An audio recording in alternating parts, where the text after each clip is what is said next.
Yes, Howard Wood. He was into orchids, and I said, well, Howard, he came to the garden, and there was a vine that had red flowers, and his wife would explain to him the intensity of the red. And I said, wait, what's going on here? He said, well, I'm colorblind, and I can't see that red.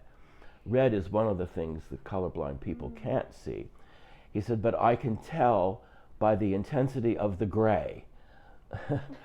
And what I'm looking at, and I can tell that it's red because I know how to read that grayness.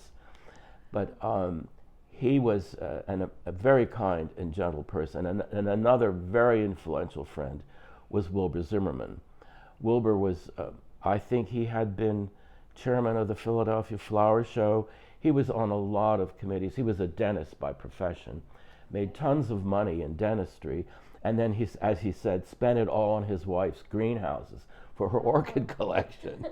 But he spent a lot of time at Roughwood when I moved there. That's the house in Devon.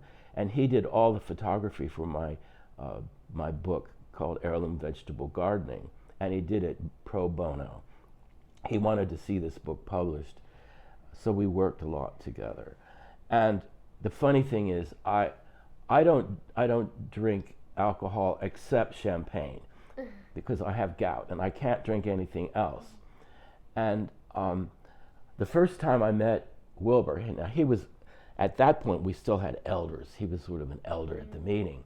And he came out to the garden to do some photography. And I thought, oh, I was throwing all these champagne corks in the garden. I thought, oh, I better go and clean these up. I don't want the elder of the meeting to know that I'm drinking champagne because he may not approve. And Wilbur's out there and he's looking around and he says, you know, that cork is a magnum of Veuve Clicquot. We were friends for life. Yeah. So he enjoyed good wines, and then he helped me arrange fundraisers for Bartram's Gardens, on and on. We were just buddies. And he liked to do his photography at 7 o'clock in the morning, and I'm not a morning person. So I was what my grandmother called a boil owl at that point of the day, but I managed it, and he put up with me. So we worked our way through lots of different projects. Yeah. Wow. I'm noticing, like, across these stories, there's a great interest in plants and gardening.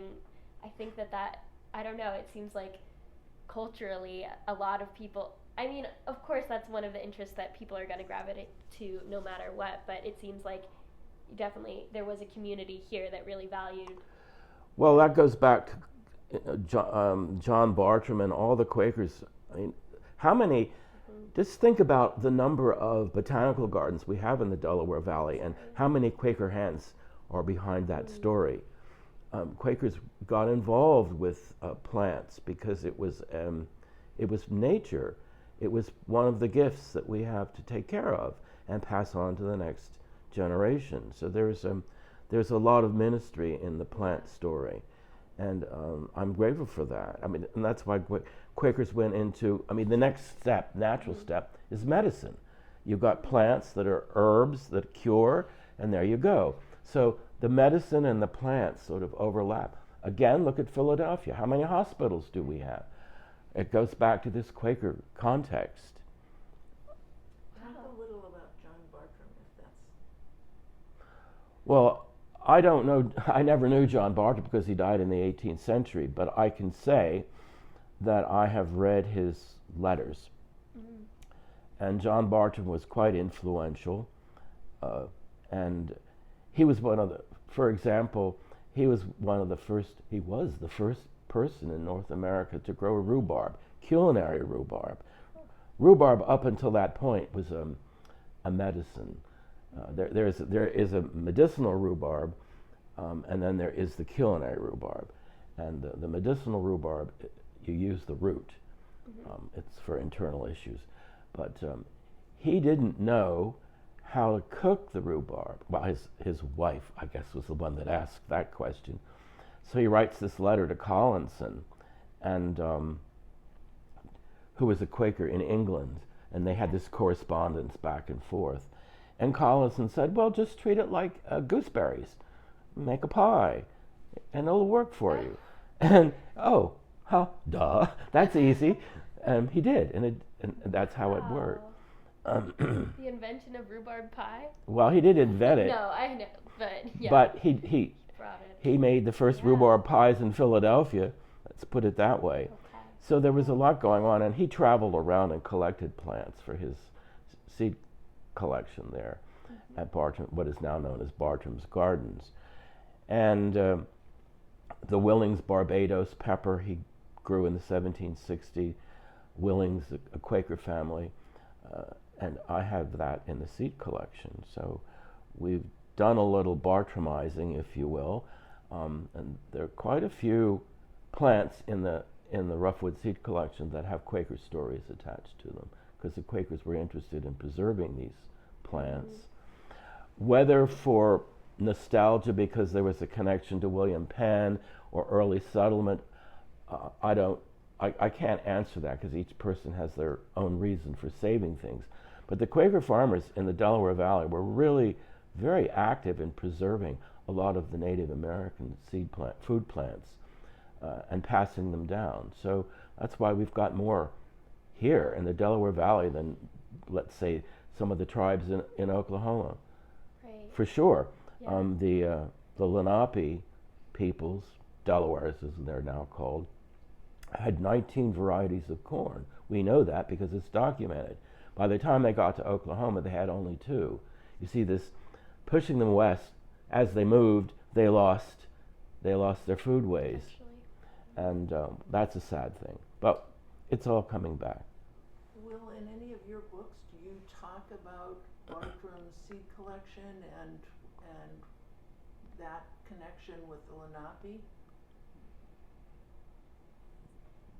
Well, indeed I do. There's, I don't know if they can hear so repeat my question, but there's now, not just at our meeting, which is actively involved, as are many other meetings, in trying to plant native plants and pollinators, but this is a nationwide trend, and a lot of people are relying on John Bartram's list of plants that were available to guide their selections for what to plant. Well, John Bartram's plant lists are useful, but they're also vague. I mean, what's a cornhill bean? That's one of his terms. What's a cornhill bean? What does it look like? Well, guess what? There must be 100 cornhill beans. That's just a generic term for beans that you grew on corn, because you use the corn plant as a pole, all right? Aside from going to John Bartram for inspiration, there's also a lot of interpretation that has to be educated guesswork, let's put it that way, as what specifically is he talking about?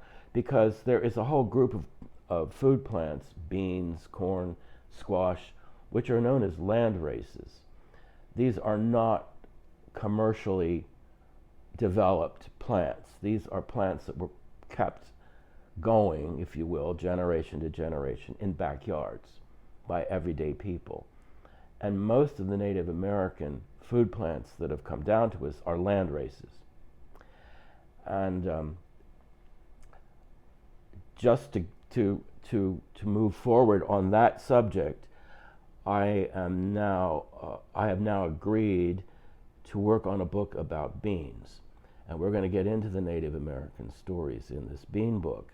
And this bean book is being published by Quakers in England, German Quakers, Martin Kuntz and his wife. Martin has the Heirloom Bean Company in London. It turns out that Native American beans sell like hotcakes in England because they can't grow them. They're too far north. It's very cool in England if you've ever lived there, as I have. You can't grow lima beans. It's on and on. But they love to eat these beans, and they like the stories that go with them. And so we're working on that. And I hope that when Martin and his wife come to the U.S., that I can bring them to Haverford, because I know the meeting would enjoy meeting them. I said they're German Quakers. They're a member of London Yearly Meeting, but they travel all over the world, and right now I think they've left for Bolivia on a bean collection expedition. So on and on it goes. But you see, this Quaker thing in plants is not dead. It's alive and well. You just have to know what rock to look under. Okay? Yeah, that's beautiful. That's great. Yeah. We should probably wrap up soon. Mm-hmm. Did you have any further questions? No, I think that we learned a lot. Thank you so much. Will, do you have any other comments? Final No, remarks? well, the only comment I have is I'm very grateful to be a member of Haverford. I know I bellyache about the decline of Friends and all of this sort of thing, but I'm in the back row rooting. Woo! Yay! Thank you so much for talking. Yeah. Mm-hmm.